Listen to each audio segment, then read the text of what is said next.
The TBS Dental Push Scalpel blade features a unique attachment mechanism. This is a simple guide on how to install the blade.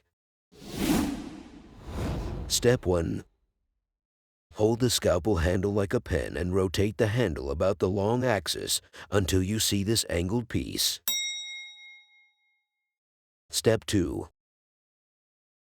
Take your standard scalpel blade in your free hand and match the angle of the unsharp end with the angled piece you located on the handle. Step 3.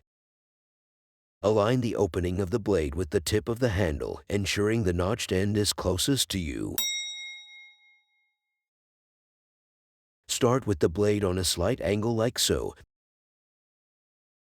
Then slide the blade onto the tip of the handle. Watch how the blade lines up with the notch on the handle mechanism. Here it is again. We recommend using a dull or snapped blade for demonstrations. For more information or assistance with the Push Scalpel Handle, please contact TBS Customer Support.